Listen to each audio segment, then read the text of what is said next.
तो हेलो नमस्कार दोस्तों, मैं रोशनी और आप देख रहे हो रोशनी ट्रेस। कैसे हैं आप सब? सच्चे में सभी तैयारी बढ़िया चल रही है, बेहतरीन चल रही है। देखिए बात कर लेते हैं, वैकेंसीज आ चुकी हैं, ठीक है। और लेखपाल की जो कि काफी दिन से पेंडिंग थी, पैड भी करा लिया गया है। पैड भी काफी लेट हुआ था, तो उसका एक रिजल्ट अभी हाल ही में जो है वो आ गया है, आप सबने चेक कर लिया होगा।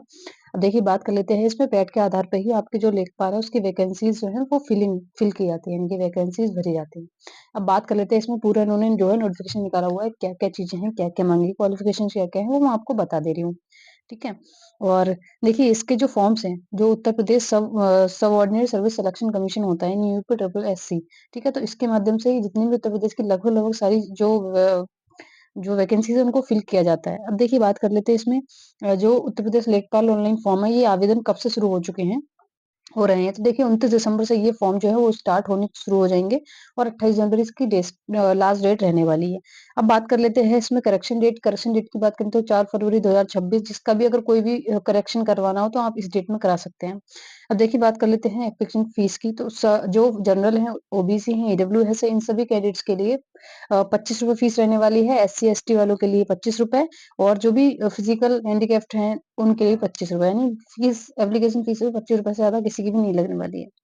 अब बात कर लेते हैं एज क्राइटेरिया क्या रहने वाला है। तो देखिए 18 साल से 40 साल तक की जिनकी एज आती है, तो वो क्या है, एज इस समय फॉर्म अप्लाई कर सकते हैं लेखपाल।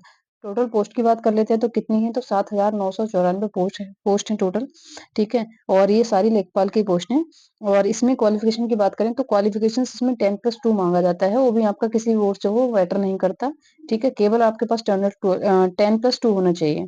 इसके साथ में मुझे लगा था कि इसमें हो सकता है ट्रिपल सी वगैरह ही मांगा होगा, तो ऐसी कोई एलिजिबिलिटी यहाँ पे नहीं दी हुई है, यानी कि आपने ट्रिपल सी नहीं करा है तो इसका कोई मतलब कोई नेगेटिव प्रभाव नहीं पड़ने वाला है आपके इस फॉर्म पे, ठीक है। तो वहाँ केवल 10+2 है, तो आप इसके लिए आवेदन कर सकते हैं।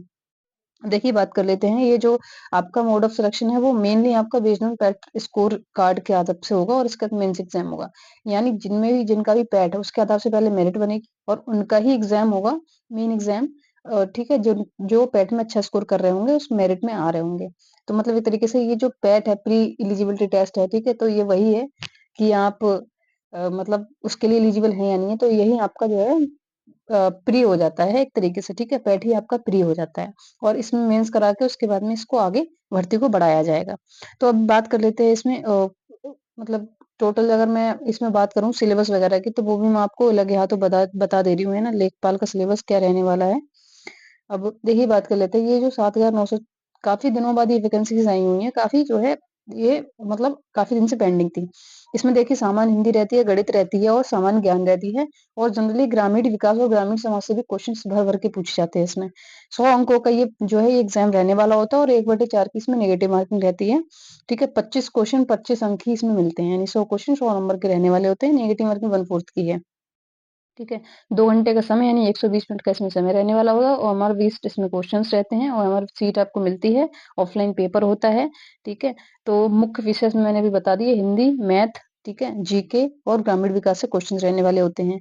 हिंदी, सामान्य हिंदी की बात करें तो रस, छंद, अलंकार, वही जो मेन मेन क्वेश्चंस हैं, ठीक है। इनमें ज्यादा वर्तनी वगैरह, वाक्य संशोधन हो गया, वाक्यांश हो गया, संधि हो गया, लिंग हो गया, लोकोक्तियां, मुहावरे, ये सारे क्वेश्चन रहने वाले होते हैं।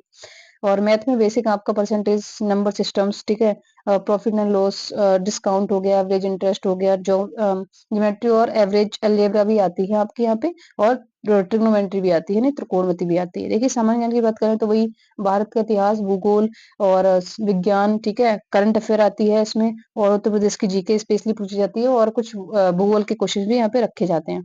ग्रामीण विकास में बात कर लेते हैं, तो इसमें क्या रहने वाला है, मेन ग्रामीण विकास और ग्रामीण समाज से जो क्वेश्चन आते हैं वो किस टाइप पे बनते हैं। देखिए सबसे पहले जो ग्रामीण की अर्थव्यवस्था, इकोनॉमिक्स है, उसके ऊपर बनते हैं। सेकंड ना ग्रामीण ग्रामीण विकास जितने भी कार्यक्रम चलाए हुए हैं गवर्नमेंट ने शुरू से लेकर आखिर तक, ठीक है, और उनके क्या इम्पैक्ट रहे हैं, इन सब चीजों पे क्वेश्चन बनते हैं।